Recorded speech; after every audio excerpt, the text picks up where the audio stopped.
A Escritura diz assim, 1 Pedro capítulo 2, verso 4 em diante: chegando-vos para ele, a pedra que vive, rejeitada sim pelos homens, mas para com Deus eleita e preciosa. Também vós mesmos, como pedras que vivem, sois edificados casa espiritual, para serdes sacerdócio santo, a fim de oferecerdes sacrifícios espirituais agradáveis a Deus por intermédio de Jesus Cristo. Por isso está na Escritura: eis que ponho em Sião uma pedra angular, eleita e preciosa, quem nela crê não será de modo algum envergonhado. Para vós outros, portanto, os que credes, é a preciosidade, mas para os descrentes, a pedra que os construtores rejeitaram, essa veio a ser a principal pedra angular, e a pedra de tropeço e rocha de ofensa. São estes os que tropeçam na palavra, sendo desobedientes para o que também foram postos. Vós, porém, sois raça eleita, sacerdócio real, nação santa, povo de propriedade exclusiva de Deus, a fim de proclamardes as virtudes daquele que vos chamou das trevas para a sua maravilhosa luz. Vós, sim, que antes não erais povo, mas agora sois povo de Deus, que não tinhais alcançado misericórdia, mas agora alcançastes misericórdia. Amém. Curve a cabeça, querido irmão, vamos orar ao nosso Senhor. Nosso Pai, mais uma vez, Senhor Deus, debaixo da Tua graça maravilhosa, dirigidos pelo Espírito da Verdade, nos encontramos neste domingo santo, no dia do Senhor, para adorar-te, Senhor, para prestar culto e louvor tão somente ao Senhor, o Deus Trino, Pai, Filho e Espírito Santo. Obrigado, meu Deus, por nos trazer nesta manhã à casa do Senhor.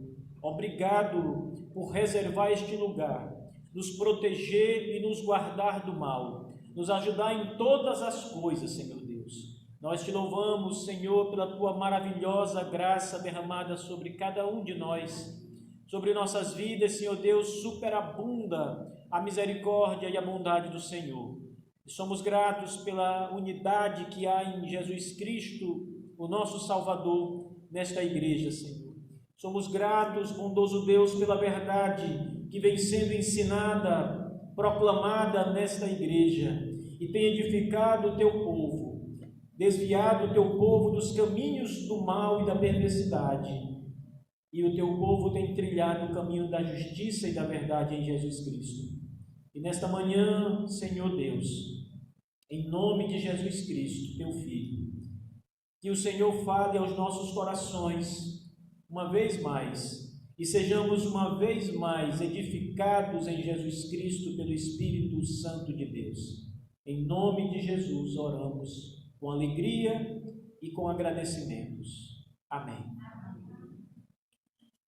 Meus irmãos, o apóstolo Pedro, eu gostaria de lembrá-los, já que já faz algum tempo que nós paramos de expor esse capítulo, por conta das minhas férias, e agora retomamos com a graça de Deus. Eu queria apenas lembrar aos irmãos que o apóstolo Pedro, ele vem tratando ao longo do capítulo 2 sobre a espiritualidade, a graça e todas as coisas maravilhosas que são dadas em Jesus Cristo gratuitamente a todos nós, os crentes. O apóstolo vem falando ao longo do capítulo sobre essa palavra transformadora que foi pregada pelo Espírito aos nossos corações e assim então tem edificado os crentes em Cristo. Pedro, ele fala isso porque ele se dirige a homens e mulheres que estão passando por muitas aflições. Nós vimos isso ao longo do primeiro capítulo. Esses homens e mulheres cristãos estavam todos eles na chamada diáspora, ou seja, eles haviam saído da sua terra natal e estavam espalhados por várias partes, várias nações. E Pedro então escreve essa carta para edificar esses crentes que estão espalhados por toda parte. Como estavam espalhados e estavam também debaixo do jugo romano, do Império Romano, esses homens e mulheres estavam sendo perseguidos por causa da verdade. Por serem crentes em Jesus, a perseguição caía sobre eles. Vocês devem estar agora mesmo sabendo o que se passa no Afeganistão. O Afeganistão agora está mais uma vez, depois de 20 anos, dominados pelo Talibã, o governo muçulmano, um grupo muçulmano que governa segundo a lei muçulmana. E nessa lei aplicada a rigor, como está sendo aplicada lá, significa que os cristãos serão simplesmente mortos. Todos os cristãos estão sendo perseguidos agora mesmo no Afeganistão e nos países e nas cidadelas que rodeiam ali aquela nação islâmica agora. Eles estão sendo mortos, os seus celulares estão sendo apreendidos e eles estão olhando se há Bíblias nos seus celulares. Eles estão averiguando de todas as formas, invadem as casas e procuram alguma coisa que venha identificar homens e mulheres com Jesus Cristo. E se encontram alguma coisa que os identifica com Cristo, eles são imediatamente mortos, executados. As mulheres, tanto as esposas quanto as filhas, são estupradas. As filhas virgens são levadas para que esses homens usem essas mulheres simplesmente como procriadoras para formar soldados para o Talibã e para a luta em favor de Alá, que é a divindade, a falsa divindade que eles adoram, Alá. Mas eu estou dizendo isso apenas para que vocês saibam o que significa ser perseguido por causa do nome de Jesus. E Pedro, ao escrever esta carta, está escrevendo para homens e mulheres que estão sendo perseguidos por causa do nome de Jesus pelo Império Romano, que não é o Talibã, mas também usa de artifícios para punir aqueles que adoram o Senhor Jesus Cristo. E Pedro escreve para estes irmãos mostrando-lhes o tom da graça de Deus. Se vocês observarem, ele vai chamar Cristo, aqui a partir do verso 4, de a pedra que vive, a pedra angular, a principal pedra de uma construção, ao qual aqueles irmãos estão firmados, o Senhor Jesus. O que Pedro procura para passar a estes irmãos é simplesmente o fato de que, apesar de todas as coisas que eles estão passando, eles podem se alegrar porque estão firmados numa rocha que está viva, que é o Senhor Jesus, uma rocha inabalável, uma rocha firme que nunca, jamais poderá oscilar em tempo algum. Ainda que sejam caçados, presos, torturados, mortos, eles estão em Cristo Jesus e Pedro está dizendo: isso é o suficiente. Isso basta para vocês.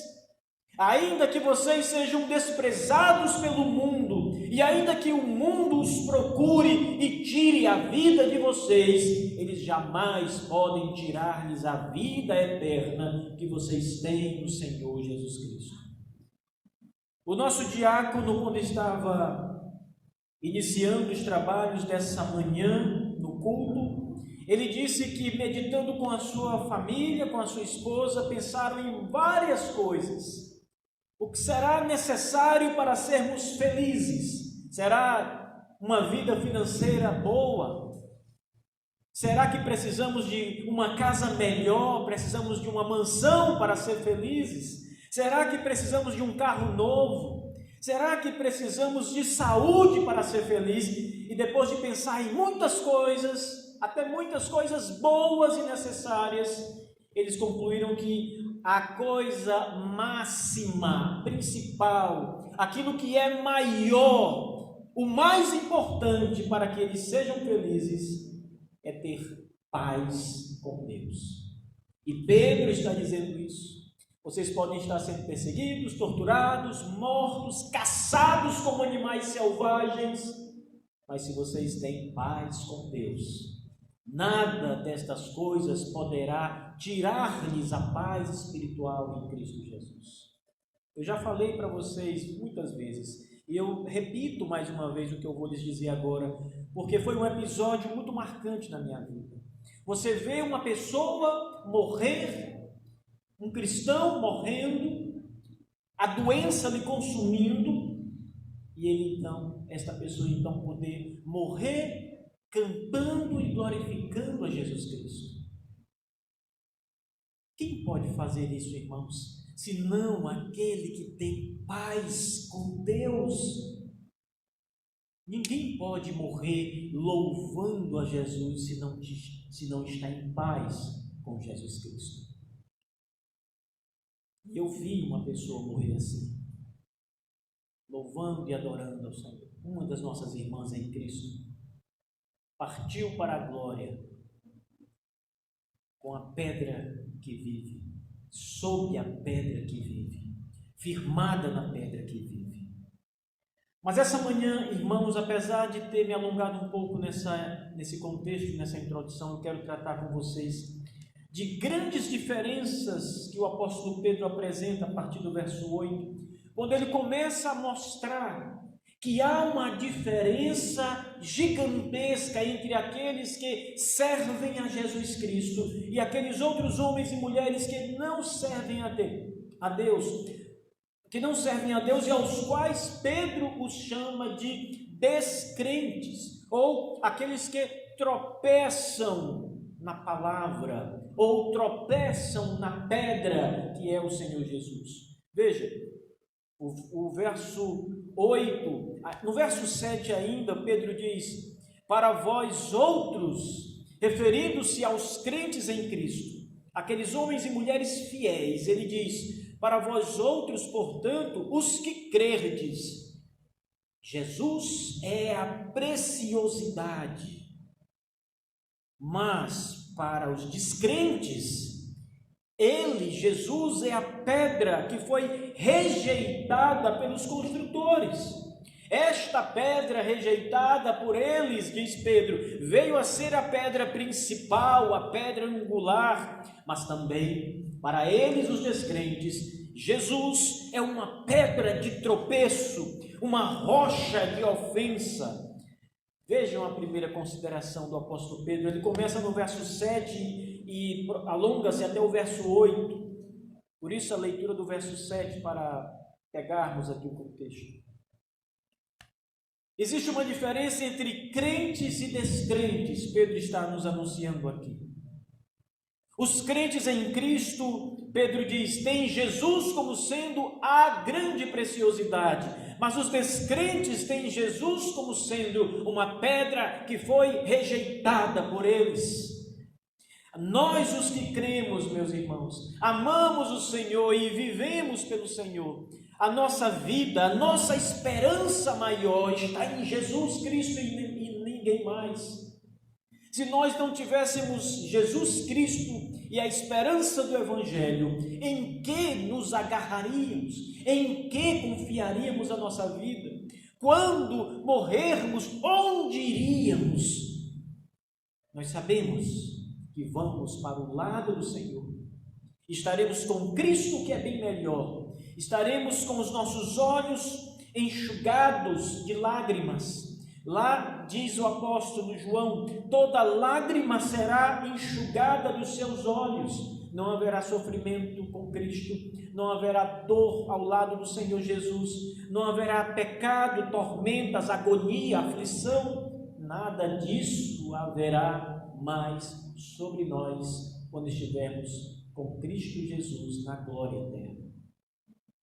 Mas os descrentes, os que rejeitaram ao Senhor Jesus, aquele Cristo Salvador, aquele Cristo que é a preciosidade, torna-se para eles uma pedra de tropeço. Eles sempre tropeçam em Cristo e na palavra. Cristo é-lhes oferecido gratuitamente, como o é para nós outros, o foi para nós outros quando nós cremos nele. Cristo é anunciado, as maravilhas do céu são apresentadas, eles escutam e desprezam, e assim tropeçam em Cristo. A pedra preciosa é-lhes apresentada, mas eles vão e pisam nela, e tropeçam nessa pedra preciosidade.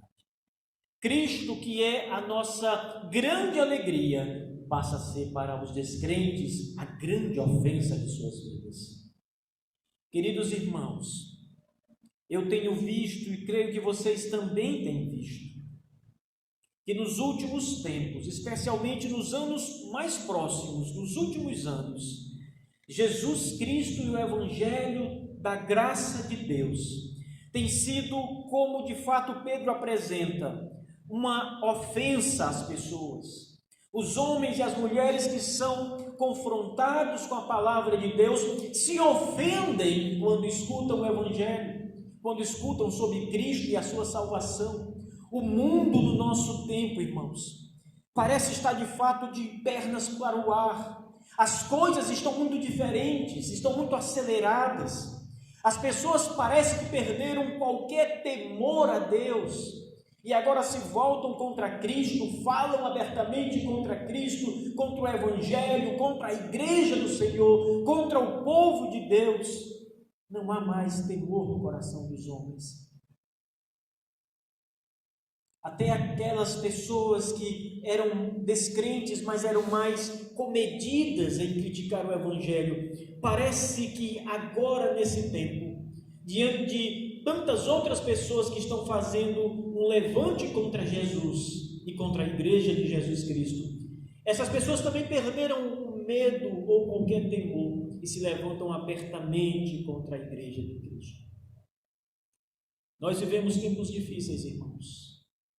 Há muitos inimigos do Evangelho atualmente que têm se levantado como um dragão, como um leão feroz para acabar com a igreja do Senhor. Fiquem atentos, meus irmãos. Tenham muito cuidado. Estejam firmados nesta rocha viva que é Jesus Cristo. Porque há crentes e descrentes, e os descrentes têm se levantado como um exército inimigo se levanta para atacar um outro exército. Acautelai-vos, irmãos. Tenham cuidado porque os dias são maus. Tenham cuidado porque os ataques de Satanás têm sido desferidos contra a igreja do Senhor de modo muito intenso nos últimos tempos. Estejam firmes. Vocês podem ser atacados pessoalmente. Vocês podem receber, por serem fiéis a Cristo, aquilo que vocês não querem. Vocês podem pagar um alto preço nesse mundo. Mas Pedro nos garante que apesar de todas essas coisas, estando firmados em Cristo Jesus, há descanso para a nossa alma, há consolo para o nosso coração e há grande esperança para nós quando há para eles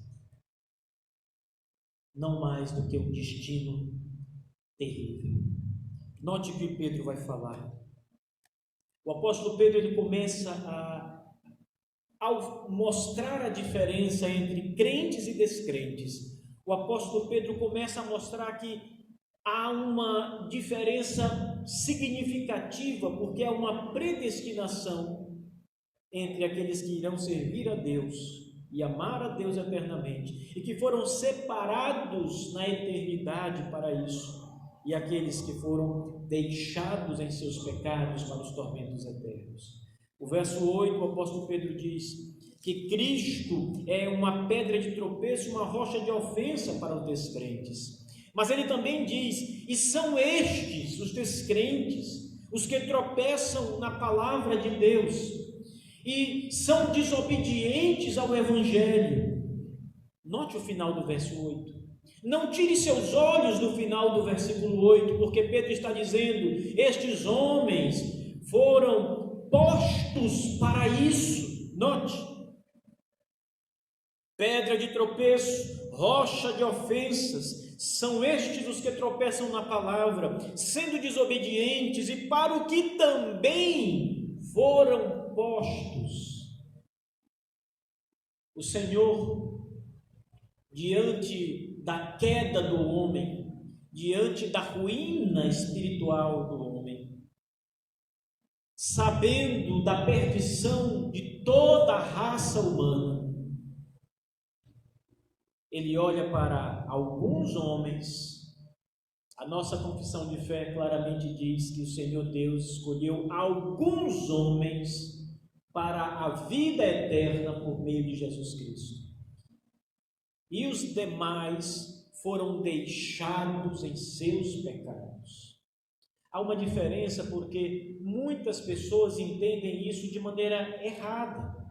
Elas, ao ouvirem sobre essa doutrina maravilhosa da predestinação divina e olhando para aqueles que irão perecer eternamente, elas imaginam que o Senhor Deus imputou sobre estas pessoas o pecado. O Senhor Deus os empurra a pecar, mesmo que elas não queiram pecar, mas não é isso. Estas pessoas, todas elas, toda a humanidade, já está morta em delitos e pecados, conforme o apóstolo Paulo diz aos Efésios, conforme o resultado do pecado de Adão e Eva.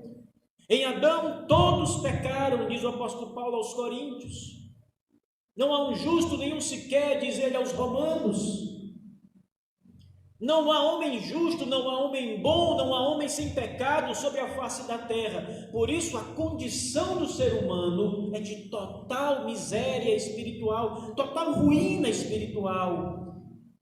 E aqueles que Deus, pela sua graça e misericórdia, salvou, tirando eles do meio da massa pecaminosa e lavando-os com o sangue precioso de Jesus, pondo eles sob a rocha eterna, sob a pedra viva que é Cristo, e deixando os demais onde eles já estavam.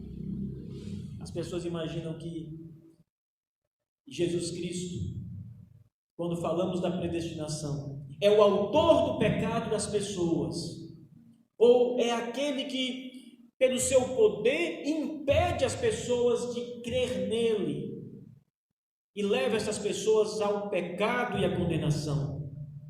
Isso não é verdade. Deus simplesmente os deixa na vida em que estão levando, no caminho em que estão trilhando. Imagine que há duas pessoas que estão caminhando para um abismo.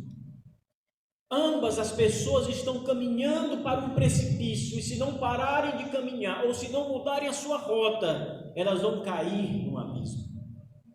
Imagine então Deus chegando a essas pessoas que já estão caminhando para a perdição e pegando no braço de uma delas e dizendo: volte para cá, vire-se para cá.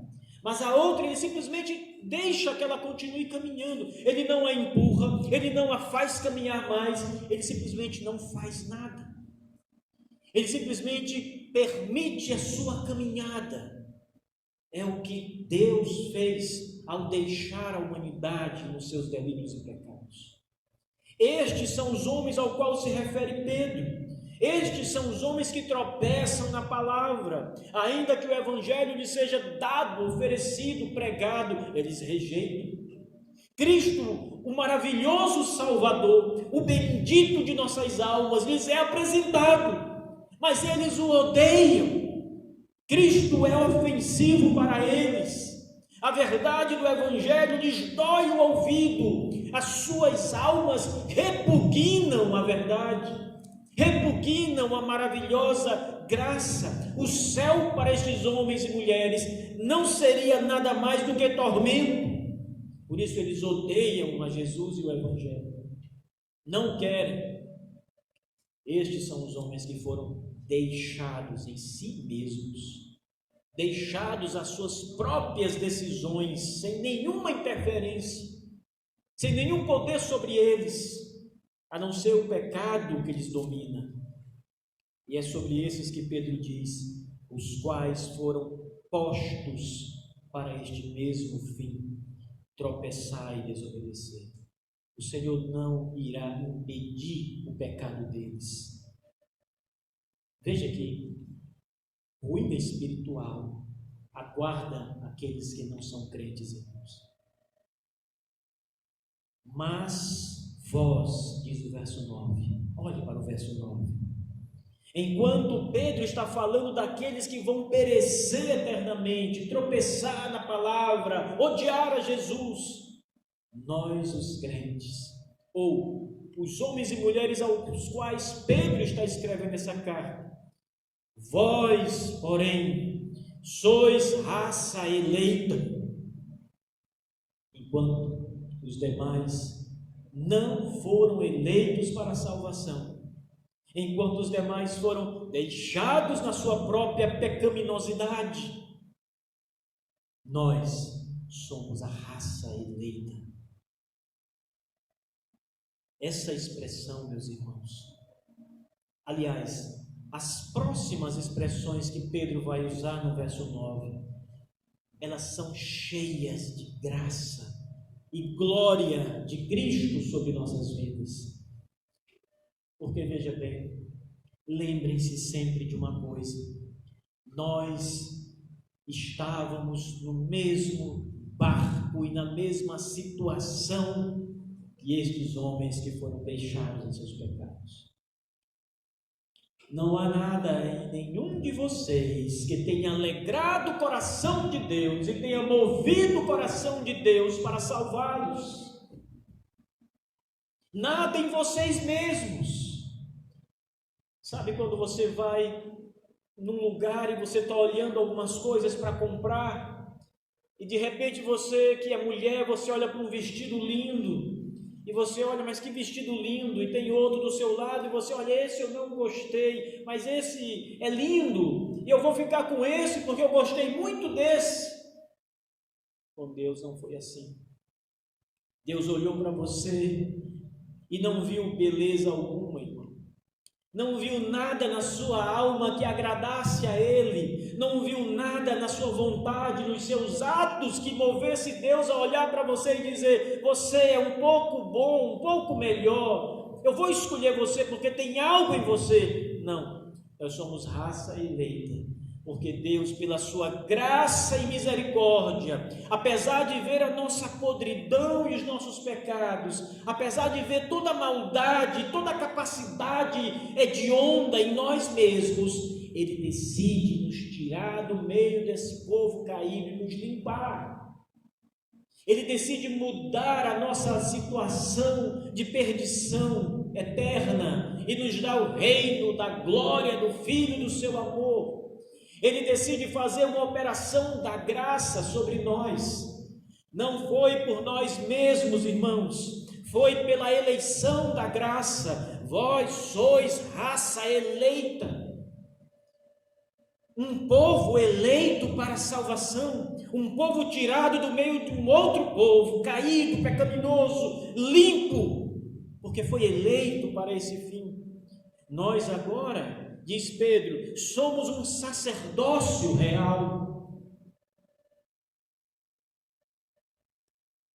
Sproul, comentando essa passagem, diz que é a semelhança de Jesus Cristo que intercede por nós ininterruptamente. Eu quero lembrá-los que agora mesmo, irmãos, aquele que se assenta no trono da justiça e da graça, o Cordeiro de Deus, intercede por nós, intercede por nossos irmãos perseguidos no Afeganistão.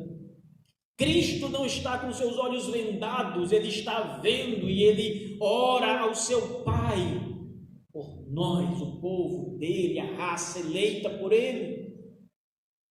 Sproul diz que a semelhança de Cristo, que intercede pelo seu povo, como raça eleita e sacerdócio real, nós, a igreja, intercedemos por outros.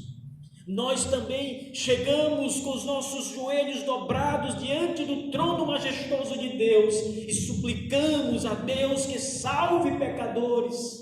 Você tem orado por pessoas que você ama, mas que ainda não conhecem a Cristo. Outros têm orado por pessoas que nem mesmo conhecem, e têm dobrado os joelhos e têm gastado o seu tempo e os desejos do seu coração para que o Senhor, suplicando ao Senhor que salve almas que estão se perdendo. Esse é o papel do nosso sacerdócio real. É um sacerdócio real porque o nosso sumo sacerdote é o rei de toda a terra, e o nosso sacerdócio está ligado ao sacerdócio de Jesus Cristo, o rei dos reis e o senhor dos senhores. E como o nosso rei, que intercede pelo seu povo, ao quem ele ama e a quem ele se entregou, a quem o seu sangue foi vertido no Calvário, nós também intercedemos por outros, clamamos por outros, vamos até o trono da majestade gloriosa, da misericórdia, e suplicamos em favor de homens e mulheres perdidos, como Cristo suplica por nós. Este é o nosso sacerdócio real. Nós somos a raça eleita, o sacerdócio real. Nós somos a nação santa, um povo separado do mundo. A palavra santo traz sempre a ideia de separação. Alguém que é santo, não pensem nas imagens idólatras da Igreja Católica. Santo é todo aquele que é crente em Jesus e é separado por Deus. Pode significar uma separação para uma obra específica que você vai fazer, como talvez alguém que será enviado para fazer missões em outro lugar, ou para ser pastor, ou para trabalhar como diácono na igreja, ou para servir a Deus de qualquer outra forma na igreja local. Seja separado do mundo caído. Todo homem santo, em primeira análise, é separado por Deus daquela massa humana caída e pecaminosa em Adão. E nós, segundo o apóstolo Pedro, irmãos, somos uma nação santa, uma nação separada, selecionada pelo Criador, pelo Senhor de toda a terra, que nos amou e nos chamou para o reino do Filho do seu amor. Nós somos, diz o apóstolo Pedro, propriedade especial de Deus. Tudo pertence a Deus. Você deve estar se perguntando: pastor Marcos, então significa que há alguma coisa no mundo que não seja de Deus? Não, tudo pertence a Deus. Ele é o Criador de todas as coisas, irmãos. Deus é o dono do céu e o dono do inferno. O inferno é dele. Ele diz que criou o inferno para o diabo e seus anjos serem atormentados até o fim dos tempos. Tudo é dele. A alma dos crentes e dos descrentes pertence a Deus, o Senhor soberano. De uma maneira geral, tudo é dele, porque ele é o Senhor.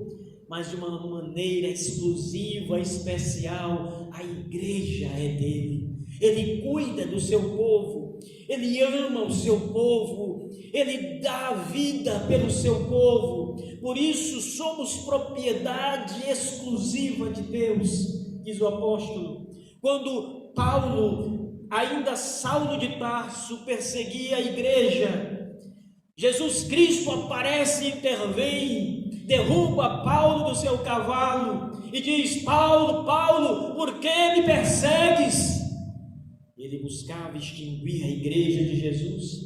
Jesus não permite. Quem persegue a igreja persegue Cristo, e o Senhor intervém. Ele ama o seu povo, irmãos. Ele guarda o seu povo, ele guarda a fé do seu povo. Em meio a tormentas, agonias, aflições, o Senhor tem preservado a nossa fé nele. O que você tem passado, ou o que você passou, que pode provar que o Senhor preservou a sua fé? Você já passou por uma agonia na sua vida, e depois dela você olha para trás e diz: eu passei crendo em Jesus. Muitos dos nossos irmãos, agora mesmo, estão sendo provados, irmãos, como o ouro é provado no fogo. Nós não temos ideia do que estes homens e mulheres estão passando ali. Nós temos uma vaga ideia, mas eles estão sob o fio da espada, de armas, de homens maus, e não têm negado a Jesus Cristo. Não têm negado ao Senhor de toda a glória, porque são propriedade de Deus e Deus mesmo tem preservado sua fé, coragem e firmeza no Evangelho da graça. Deus faz isso com o seu povo. Agora existe um motivo. Perceba que no versículo 9, Pedro diz que há um motivo pelo qual nós somos a raça eleita e o sacerdócio real, a nação santa de Deus, o povo que é propriedade especial de Deus.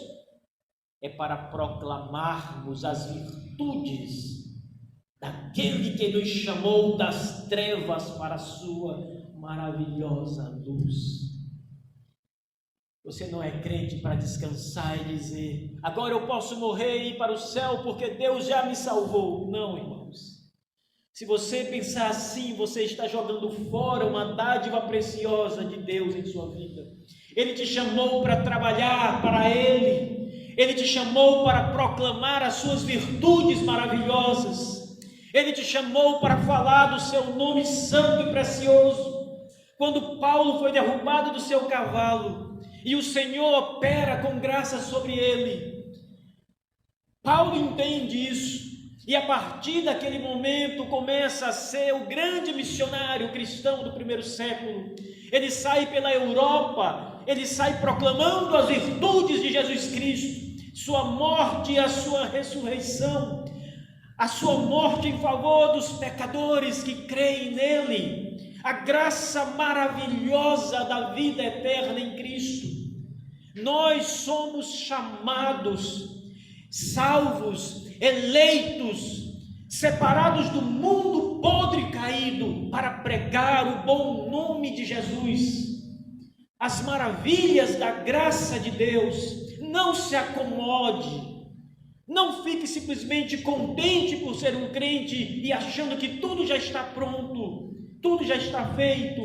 Você tem muito trabalho a fazer, irmão.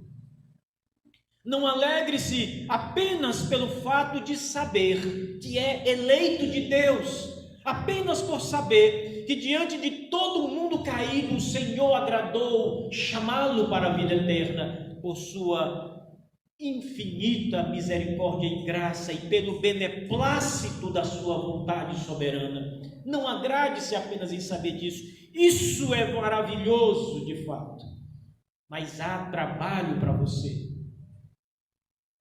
Há muito trabalho para você como povo de Deus. Você tem que pregar a Jesus.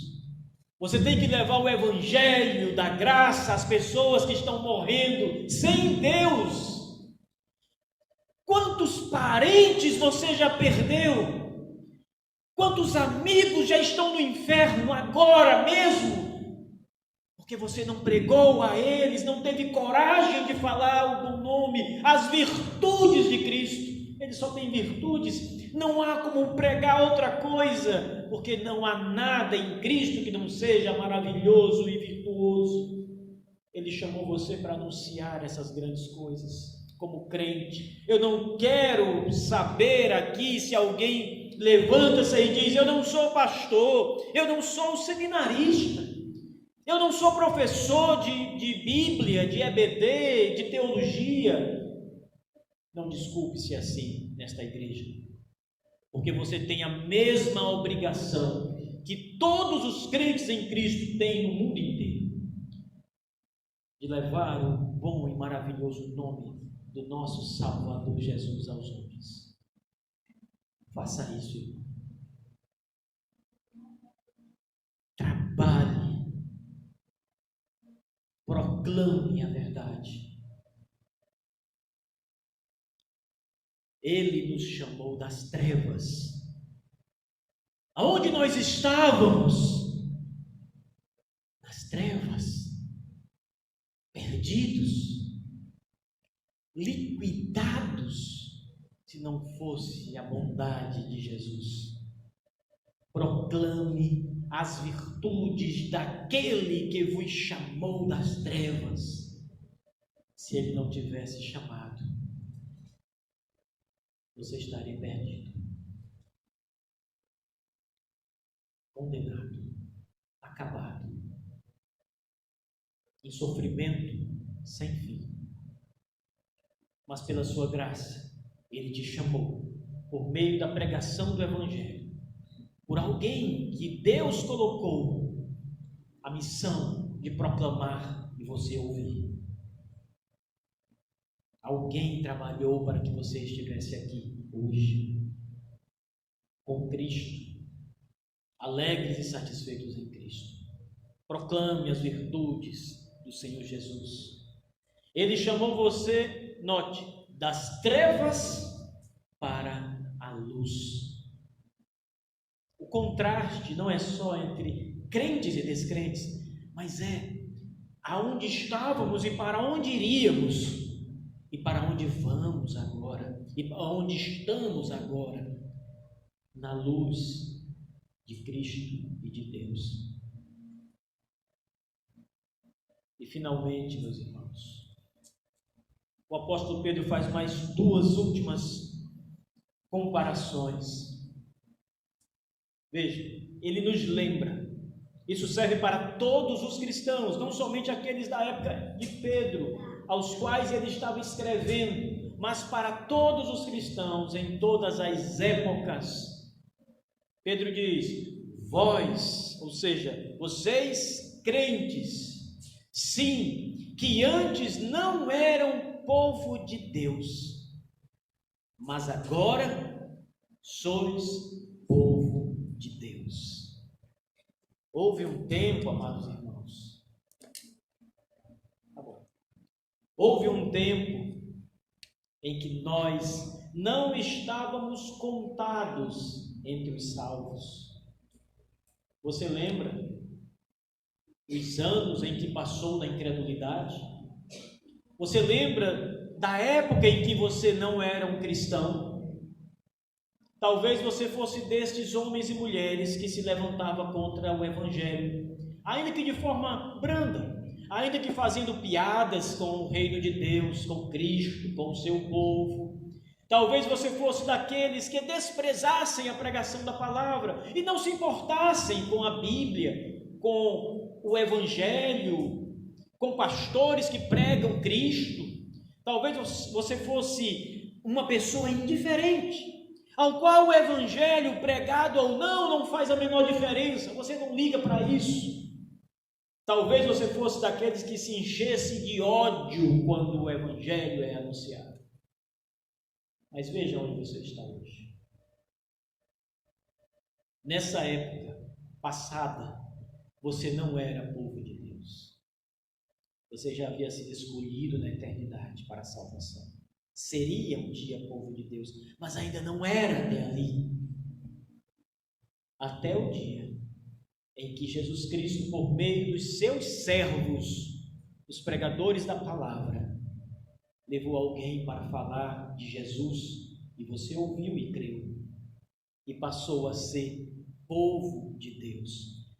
Vós sim, que antes não erais povo, mas agora, veja, não mais tarde, não amanhã, não no futuro, agora mesmo vós sois o povo de Deus. Depois Pedro diz: antes, quando não tinham ainda alcançado misericórdia. Houve um tempo, irmãos, na incredulidade de cada um de vocês e na minha, em que a ira de Deus estava apontada sobre nós. Os nossos pecados não estavam perdoados. O que nos esperava era tão somente uma eternidade sem Deus e no inferno. Não havia misericórdia. Pecávamos e acumulávamos desgraça em nossa vida.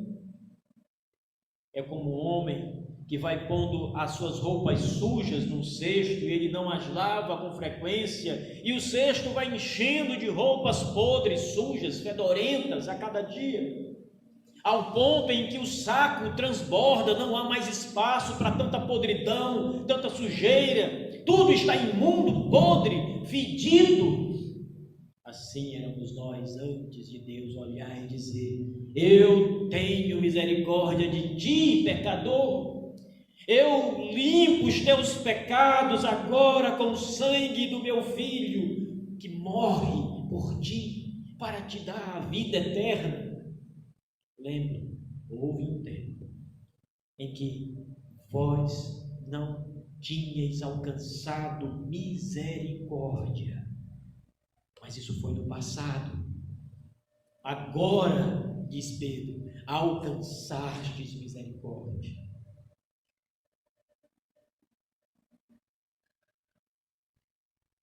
Agora está tudo bem. Vamos morrer um dia e vamos para o céu. Vamos para o céu porque alcançamos a misericórdia de Deus. Ele, na verdade, nos alcançou e foi misericordioso. Porque a verdade, irmãos, é que nós corríamos para longe de Deus.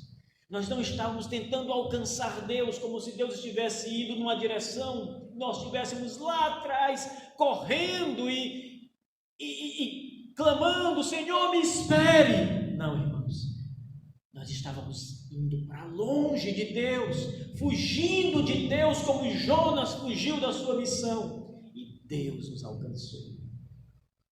Deus foi aonde estávamos, nas trevas, como diz Pedro, e nos trouxe para a sua maravilhosa luz, e nos colocou junto com o seu povo, fazendo de nós o seu povo, nos dando misericórdia quando antes não tínhamos misericórdia. Eu quero essa manhã, irmãos, que você termine de ouvir este sermão com o seu coração alegre, feliz. Você alcançou misericórdia em Deus. Você é povo de Deus. Você é a raça eleita, o sacerdócio real. Você é parte da nação santa. Você é propriedade especial do nosso Deus. Você está coberto com o sangue de Jesus Cristo, o sangue da Páscoa, o sangue que cobriu os israelitas no Egito. Este sangue está sobre você. Alegre-se. Não esqueça de trabalhar proclamando as virtudes daquele que te salvou, mas trabalhe com alegria. Quando as aflições caírem sobre sua vida, não percam a alegria interior e espiritual que todos nós temos que cultivar em Cristo. Mesmo quando o mundo está acabando, desabando sobre nossa cabeça, há uma paz que jamais nos será tirada. Alguns dos mártires cristãos do primeiro século e do segundo século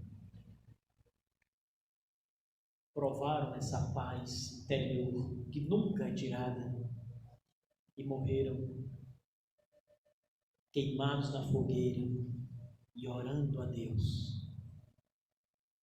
Policarpo, bispo da igreja de Esmirna, foi queimado vivo aos 86 anos de idade e morreu enquanto queimava, exaltando o bom nome do Senhor Jesus.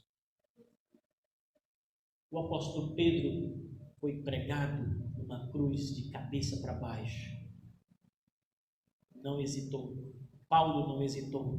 Teve sua cabeça cortada. há uma paz que nunca nos será tirada, em qualquer situação. Que o Senhor alegre o vosso coração e vos dê sempre mais e mais a coragem e a alegria de andar com Cristo. Amém. Deus abençoe.